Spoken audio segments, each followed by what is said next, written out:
Welcome to Season 2 of the Cryptopulse podcast, your ultimate guide to the world of crypto, Bitcoin, and world economics.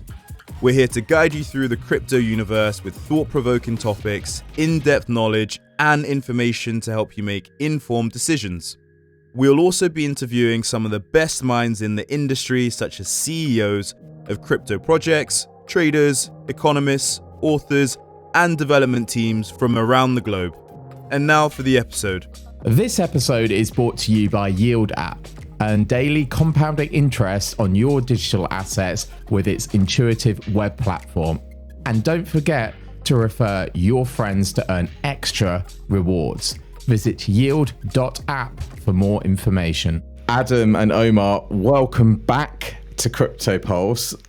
It's not often we get repeat guests on the show, but you guys are creating two incredible platforms and we had to get you back to talk about the Lovechain. So firstly, welcome back. And perhaps you can talk a little bit about what Lovechain is and the idea and the concept behind it firstly. So I don't know which one of you wants to kick off with that. Yeah, I'll start. I'll kick off.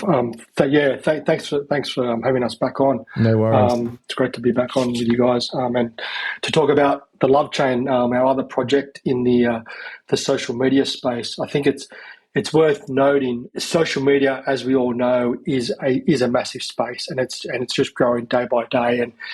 And you may not know, but when we say this, people then quickly realise, oh, geez, well, it's actually a fact that everyone has, well, people that use social media have between 7 to 9 social media platforms or accounts that they actually use on a daily basis.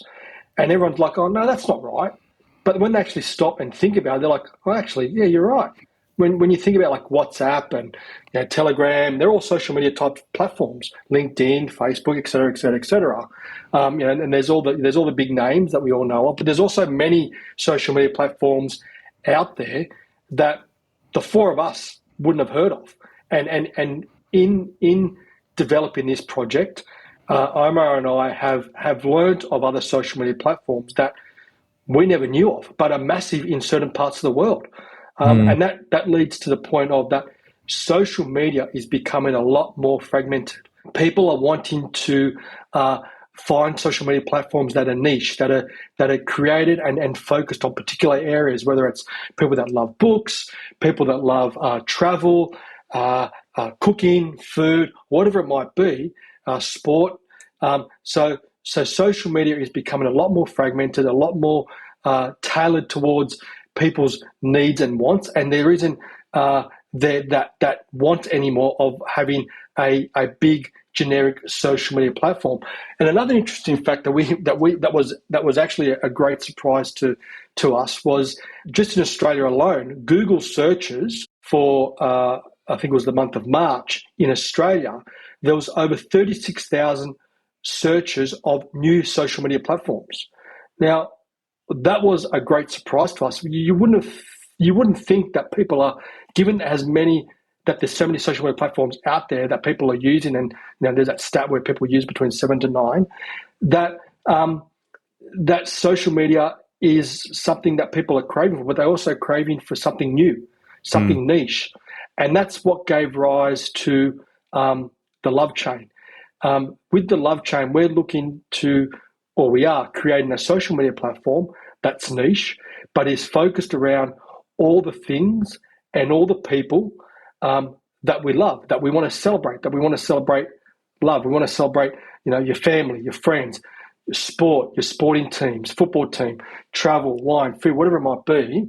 We're looking to allow people to come to a place where they can actually celebrate that. And it's also a place or a platform that also allows the users to commercialize their usage on the platform. And that's done by three main ways. Firstly, when a person uploads certain content or participates in certain content on the blockchain or participates in certain promotions, then they will receive LOVR reward tokens, which can be used within the ecosystem. We have two tokens, the LOV token, which is our native token, and the LOVR reward token, which is can be used within the ecosystem. And I'll talk a bit more, or we'll talk a bit more about that later on. Sure. Another way is, and this is also, this point is very important, is that, and this is also what is a great driver of people moving away and looking for other social media platforms, is that we reward the users for allowing us to use their personal information and data for advertising and marketing purposes. So with other social media platforms, they obviously use your content, they use your data, they use your personal information, and they profit off that. You know, they make billions of dollars from advertising and marketing and whatever it might be, and other ways. But with us, we will reward the users for allowing us to use that personal information and data, and that is rewarded by way of them receiving LOVR reward tokens. Adam, it might just be important to highlight to them that they're given the option of sharing data. So if they want to share their data, then there is that reward method, but they're given the option of privacy as well. So if they choose to not share the data with the platform, in terms of allowing us to utilize it for commercial reasons, then we won't utilize that particular account's data for those purposes. So that's a part of the onboarding process. I don't know if you want to add anything more to that, Adamo. No, I think that's right. But the other point I wanted to make was in the other main way that they can commercialize their usage on the Lovechain is that the Lovechain is the first social media platform in the world that allows a user to create their own NFTs from the content that they post. And they can then display or share or sell those NFTs within their own NFT marketplace or other NFT marketplaces. So with the Lovechain, we allow anyone that's on the platform to commercialize their usage, but more importantly, there'll be celebrities or influencers can easily commercialize their following as well on the platform. Unlike other social media platforms where they rely on third party companies or whatever that want them to spruik or advertise their products and services, whereas you can obviously do that through the Lovechain, but also through the Lovechain you can actually just simply commercialize your usage and your following through those various ways on the platform. I love, again, what you're doing because you're combining a bunch of real changing trends in the social space. And Kevin and I have kind of worked a little bit in social media and kind of understand that consumers are looking now for niche community apps. They're kind of rejecting the big giants. They don't want to be looking at Facebook, Instagram. They want to find something which just feels a little bit more personal. I think when you combine that with giving users some sovereignty over their data and how that gets used as part of the algorithm and the marketing piece, I think it's really smart. What are you, just in terms of the product? I mean, is the plan to sort of roll all of this out in one go, or are you doing this in stages? We are looking at rolling out the Lovechain. There's obviously an MVP, which we're looking to have an open beta released in the next week or so. But there are a number of features that we have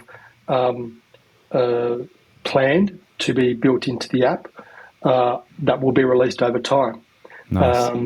And there will be also an integrated digital wallet. There'll be the NFT marketplace.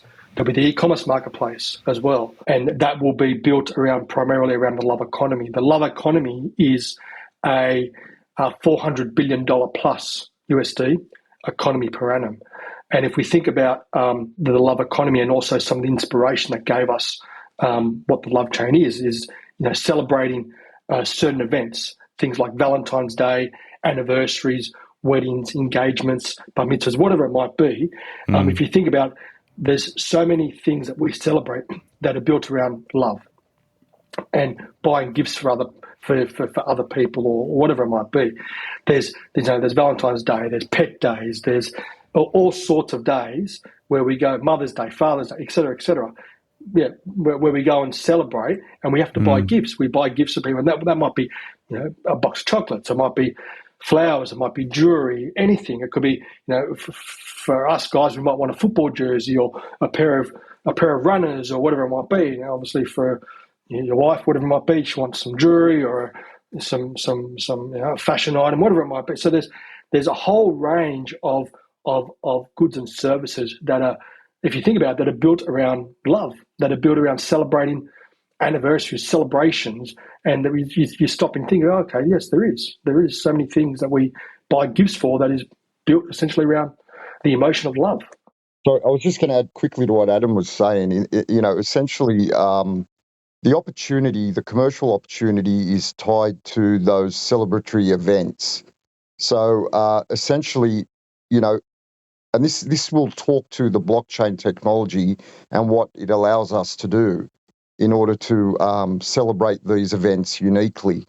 And it's, using blockchain technology allows us to capture these moments or these memories and create an immutable record of it, a decentralized record, which is essentially, I'm not going to say hack-proof, but, it's a very secure form of not just creating but storing this data, right?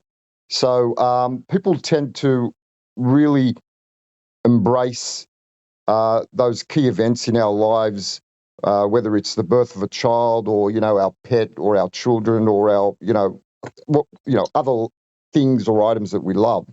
And we like to think that we're creating something that is, going to last forever. And so when an event like Valentine's Day comes up, which is a very global, significant commercial day. I mean, in the US, it's a $20 billion spend. In Western Europe, it's around a $50 billion spend, and that doesn't take into account Asia and other parts of the world. So it's a massive spend. And so when we're talking about the love economy, we're talking about days like Valentine's Day, days like Mother's Day, which in the US is a $25 billion spend. In Europe, it's around a $60 to $70 billion spend, right? Being able to capture a moment with your loved one on Valentine's Day, create a blockchain record of it, or a NFT. An NFT might be, the equivalent of capturing an image or a video and relegating it to a album, right? So you could consider your digital wallet an album that stores these key moments. That's just one way to look at it or give it consideration, right? But you can also commercialize that. You could, go online. You could spend those cryptocurrencies that you've earned through your interactions on our platform, or any of the other supported cryptos that you will hold in the digital wallet, and make acquisitions through the marketplace. But that's all I wanted to add to that. So just for people listening, so this is what was kind of going through my head at the minute is if I celebrate, so yesterday I celebrated a friend's birthday, and funnily enough, about an hour ago before jumping on with you, I posted something on Instagram celebrating their birthday, and I posted some pictures with them, and it was, I wanted to share that with them, for myself, create a memory on social media and share it with other people. But the only issue with that is that I never really own that photo, because that goes, I put it on Instagram, it's on there, I've got a copy on my phone, it's probably somewhere on a cloud, but it's never really mine. So the idea of creating an NFT out of that, so it's immutable on the blockchain and I have ownership of it, or I could gift that ownership of it, is that kind of what you're really providing people with? Have I got that right? Exactly. The NFT opportunity is one that's very versatile in terms of the way that users may apply it. The way that you have suggested there is spot on. One way that it's likely to be used fairly frequently, it'll probably be one of the main ways it's used, right? But there's certainly other ways that the NFT feature will be used. Yeah, because people think of these NFTs as these weird JPEGs or things that they trade, and not everybody thinks about real ownership of a piece of precious digital asset in that way. Right. So I just wanted to clarify that point, because I think that's such an important thing what you're trying to do. I think sometimes our listeners and people that I talk to think of NFTs and think, okay, I know about Bored Apes and cyberpunks and stuff, but how does that relate to everyday life? Yeah, exactly. Let's have a little chat about the the tokens that you're using on the app, because you've got two types of tokens. Maybe you could just talk through what they are and how they work and how the tokenomics aspect works. So the two tokens are the LOV token. The LOV token is the governance token. So essentially, we wanted to create the opportunity for decentralized control of the platform. We wanted to give those that supported the platform a voice in the way that the platform evolves. And so basically they will be able to, make proposals and vote on those proposals, etc.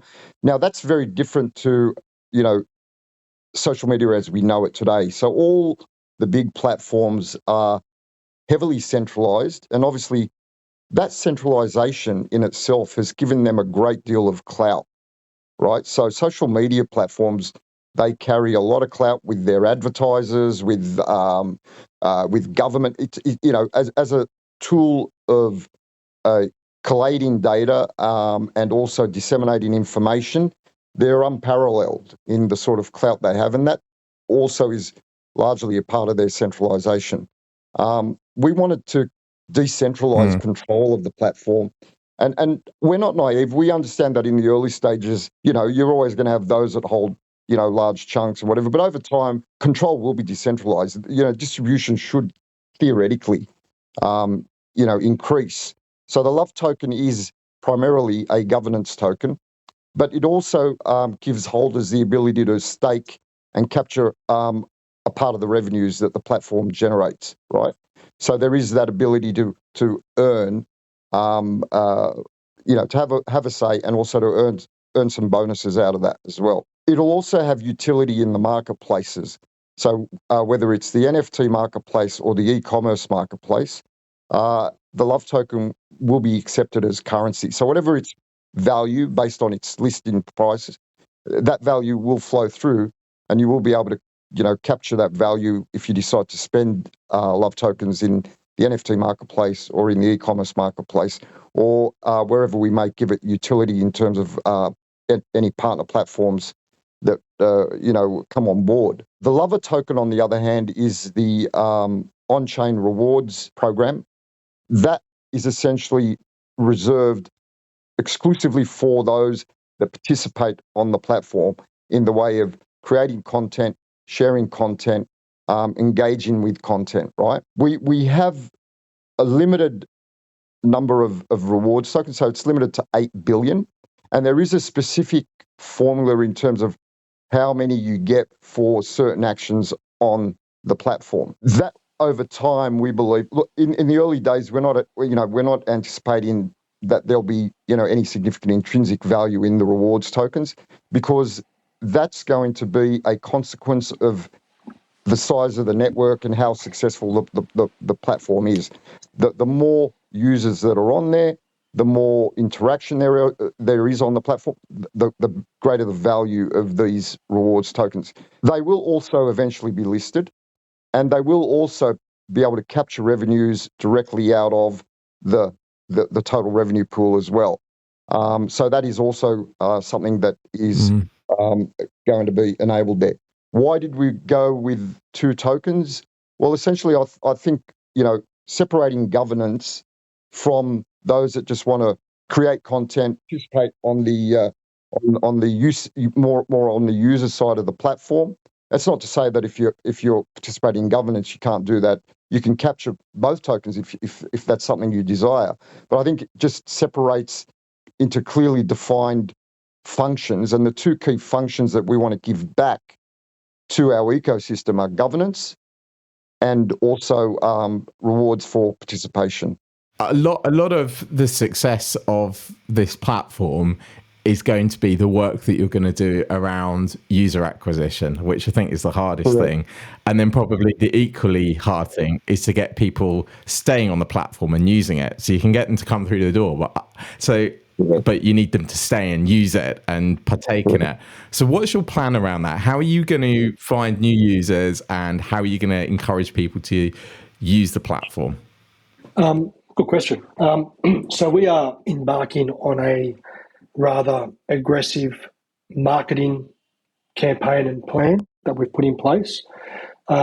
We are looking and in discussions with a number of, let's call them influencers, whether they be in the crypto blockchain space, whether they be in lifestyle, sport, or whatever it might be.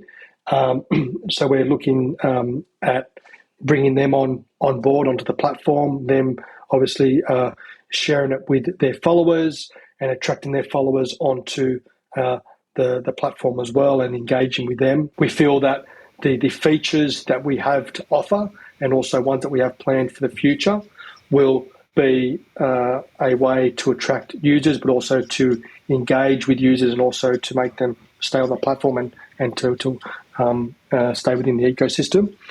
Further to that, we're also in discussions with a number of large, well-known sporting brands, clubs, partnering with them and having them on the platform as well. And there's a number of initiatives in regards to influencers and sporting clubs, because if you think, obviously the Lovechain is about all the things that we love, including sport. Sport and is a big love for many people around the world. We are partnering with other platforms, whether it be in the NFT space, gaming space, online gaming, esports, and bringing them onto the platform as well.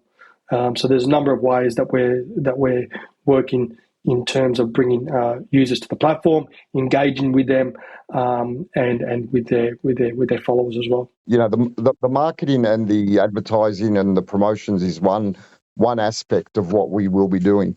Another way that we are going to acquire or capture users is by making it very simple to use, but also familiar.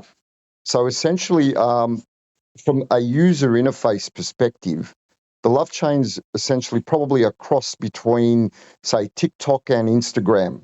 Everyone's pretty much familiar with how to use TikTok and Instagram. And, the same will be the case with regard to the key features and functions of the Lovechain. Making it simple to use, familiarity will be one of the key ways that we will be able to capture users, or at least get them to explore the platform.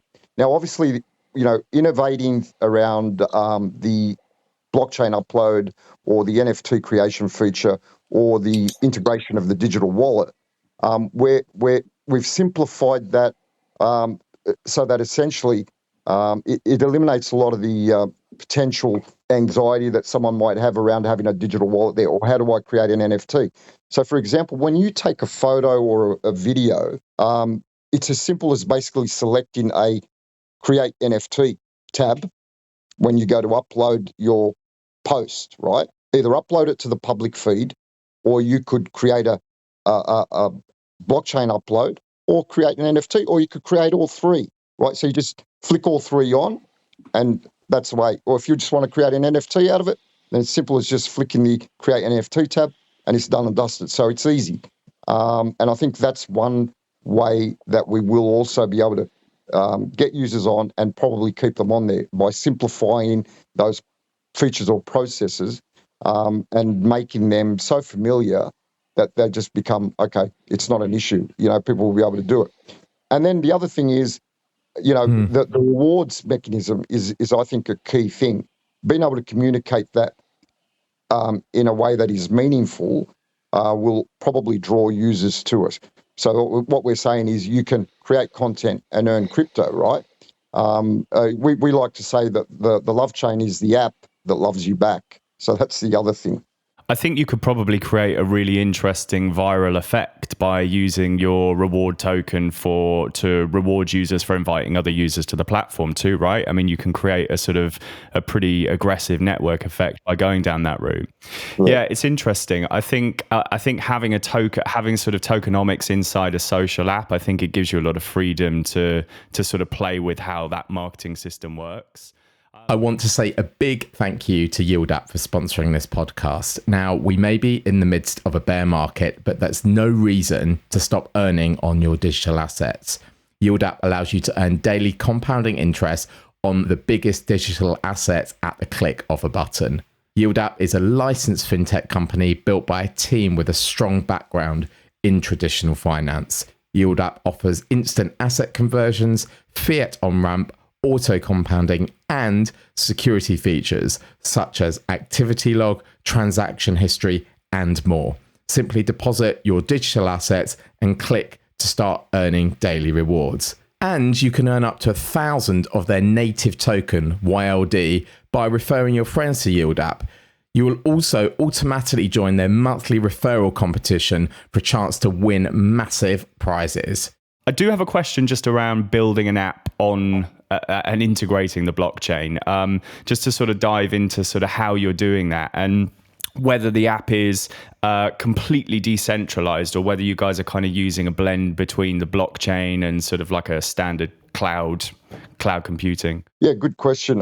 Look, there's no doubt that parts of the platform are hybrid in nature, but everything to do with the blockchain upload or creating those immutable storage abilities is decentralized. So obviously, for those that aren't overly techie in nature, when you create a blockchain upload picture or video or whatever content, might be an item of music, essentially what's happening is we're uploading the picture or the video to an IPFS, right?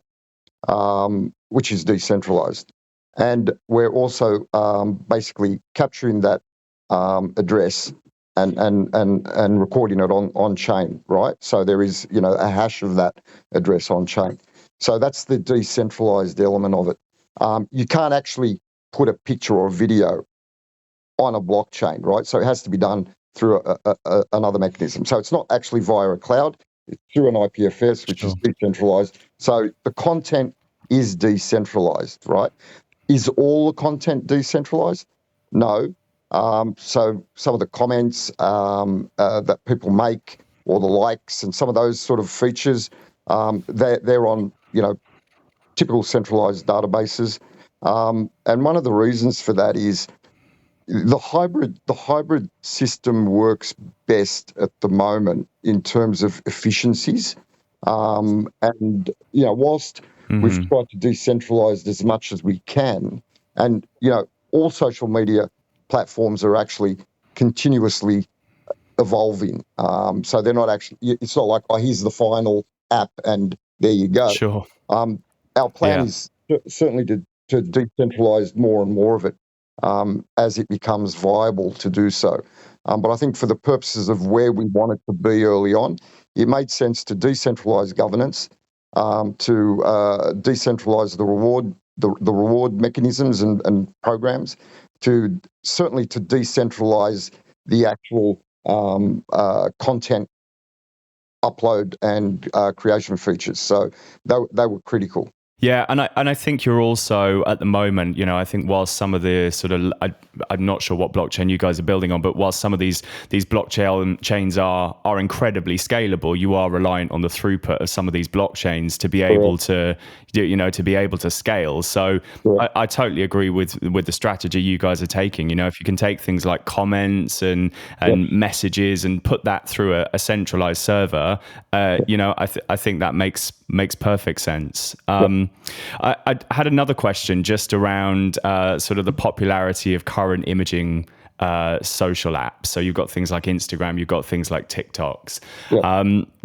What do you sort of see with an app that's going to be allowing you to create an NFT out of any post?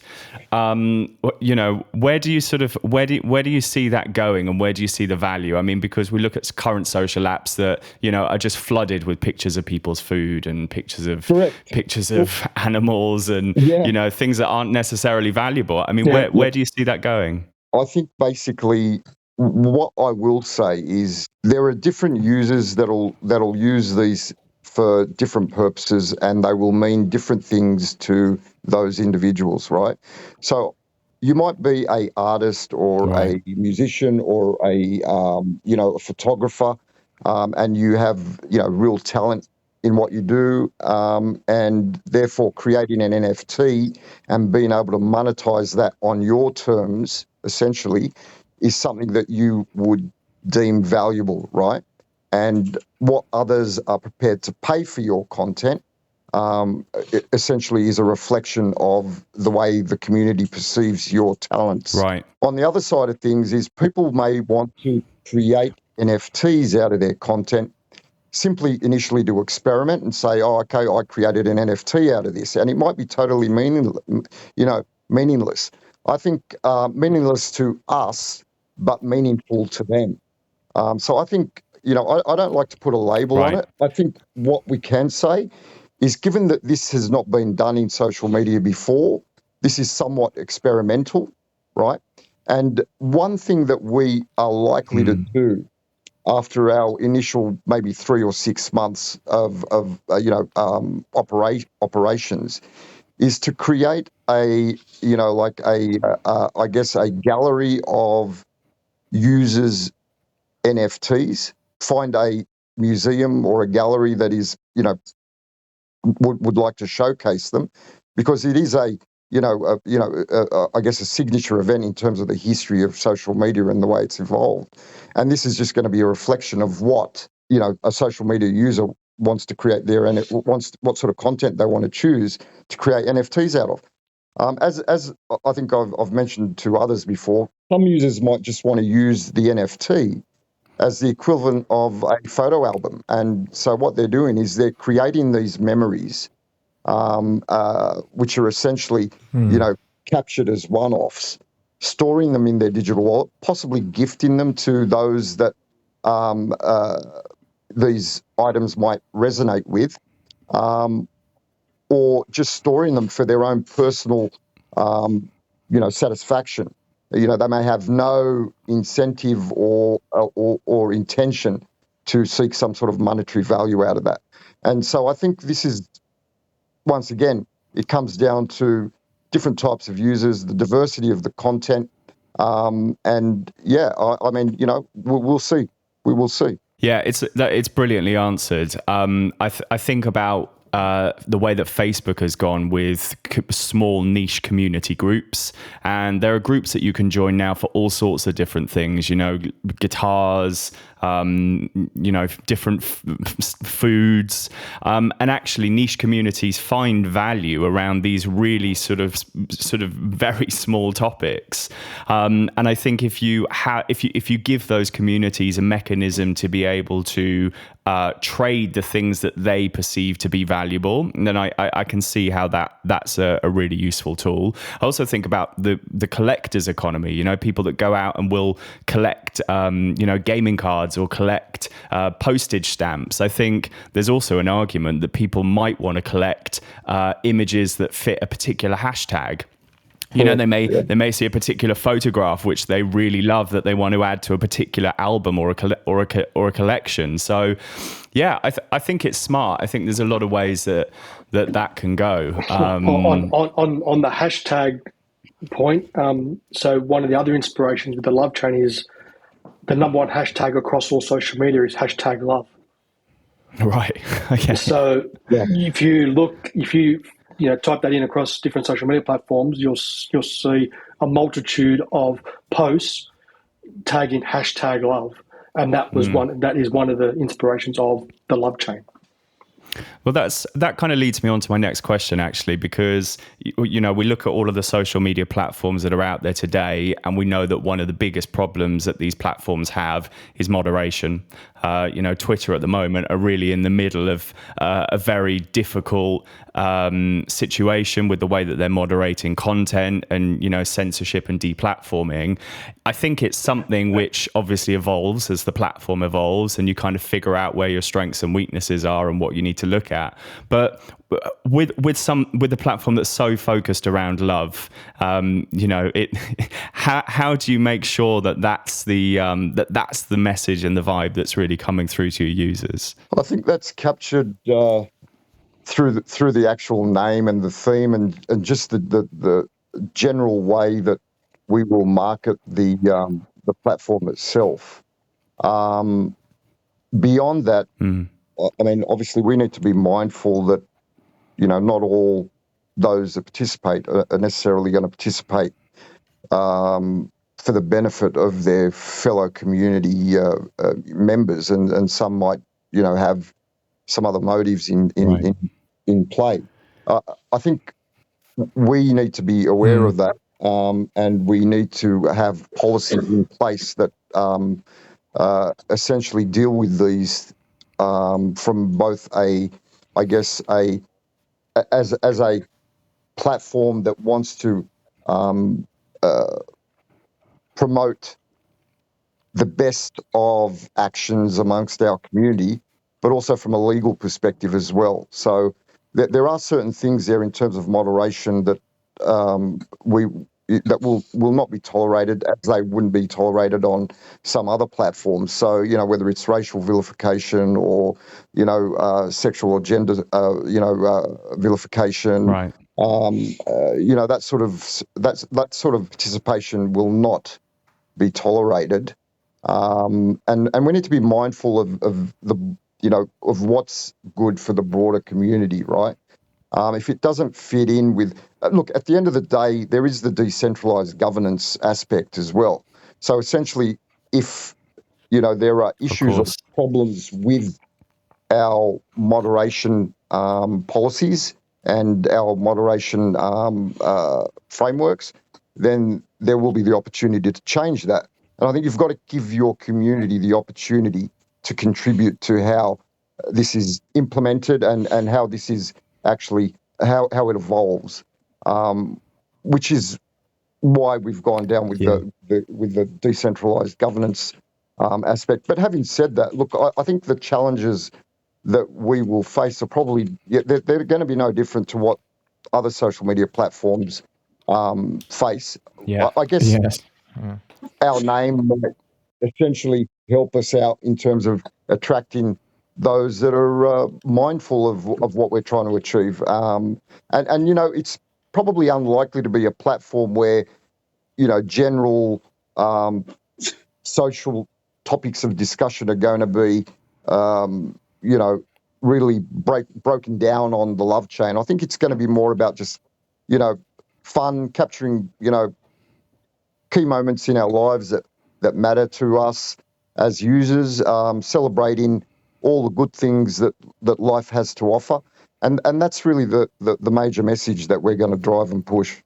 I think it's great. And also, I guess with the combination of your governance token and your rewards token, you have mechanisms to be able to reward the kind of content that you want to see on the platform and presumably disincentivize content which isn't really fitting that community standard. I think in so many ways, this whole like thing that we've seen with Twitter with censorship and free speech and stuff is that the more you can move to a public governance and people, you know, the community deciding what's acceptable, your platform will create, you know, a tribe. It will create, you know, a consensus of rules, and hopefully in some ways that will be self-policing. So, you know, so the centralized part of the business doesn't have to come in and say, right, these are our policies, that this is what we're going to do. Obviously you have to obey by laws and you have to follow some guidelines, but I think it's going to be really interesting how this whole space evolves with Web3. But I like what you're doing, because you're really combining all the good bits that people like about Web 2 and making it user-friendly and the experience possible so that people can move into Web 3 without kind of knowing it. Because I think that's always one of the friction points when I see these new apps, is that they're good for people that understand blockchain and crypto, but they're not very good for most people. Correct. Yeah, and we've purposely pivoted the project to be, or the platform, to appeal both to the crypto blockchain community, but also to the mainstream. Yeah, and that it's, you know, obviously friendly and easy to use, There's familiarity with it all. So yeah, we've purposely been mindful of ensuring that we do that with the Lovechain project. Well, it's exciting. And guys, I just kind of want to wrap up today's show by just asking you a little bit about the launch. When's it coming? How can our listeners get involved? And where will the app be available? So the MVP, which is basically the transition from our closed beta into the public beta, which, as Adam mentioned, we're targeting basically, I would say, early June. So for that release, so we're not too far away from that. Initially, it'll be on Apple, or iOS, but we will roll that out fairly quickly to include Android. The initial public beta will have the key social media features, so the picture, video, music, word content, being able to create and capture those, and then upload those to the feed. You'll be able to share that across other social media channels. You'll be able to create NFTs. You will be able to create blockchain uploads of your content if that's what you wish. We haven't included the integrated digital wallet at this point in time because we just wanted to keep it simple. That's going to come in the next phase of the public beta, probably within, I would say, 4 to 6 weeks of going with the public beta. And also the rewards tokens, there will be some rewards that are given to those that participate in the public beta, but it won't be the comprehensive rewards mechanism. We're saving that for the public launch, but those that do participate will be able to capture some and then carry those over into the public launch. Adam mentioned earlier there will be other features that flow through shortly after the public launch, including the NFT marketplace and the e-commerce marketplace. But so the initial features are just essentially going to be the key, social media functions and features. With the innovative blockchain upload and NFT creation feature. We are listing on Bitmart, so the LOV token, being the governance token, will be listing on Bitmart on June the 30th, I believe, Adam. Is that correct? Yep. So June the 30th, if your listeners are interested in learning more, then they can, jump on our socials and follow us. They could also, pre-register their interest in participating in the public beta, I guess, so they can stay across any notifications over the next 1 to 2 weeks. That'll advise them of that process. So yeah, that's essentially, the next few moves that are going to be made with regard to bringing the Lovechain to the public. Awesome. Well, it sounds exciting, and we spoke a little bit about the fact that you guys are currently taking on the mammoth task of launching a social media platform and a payment system, which is it's a bold move, but I'm excited to see the developments over the next few months. As always, we'll put the link to the Lovechain into the show notes. Would encourage any of our listeners that are interested in the project to go over, and I think you can pre-register for early access at the bottom of the website. I've just done that myself, so you can. Very easy, a very easy form to fill in, so everyone should go and do that at least. Yeah, great stuff. And guys, as always, keep us informed with any major developments. We would love to support you through the launch and beyond. Thanks very much for joining us again. Thanks, Ben. Thanks, Kevin. Appreciate it. Good to chat to you guys again. Thanks for having us. Been great. Thank you very much. Cheers, guys.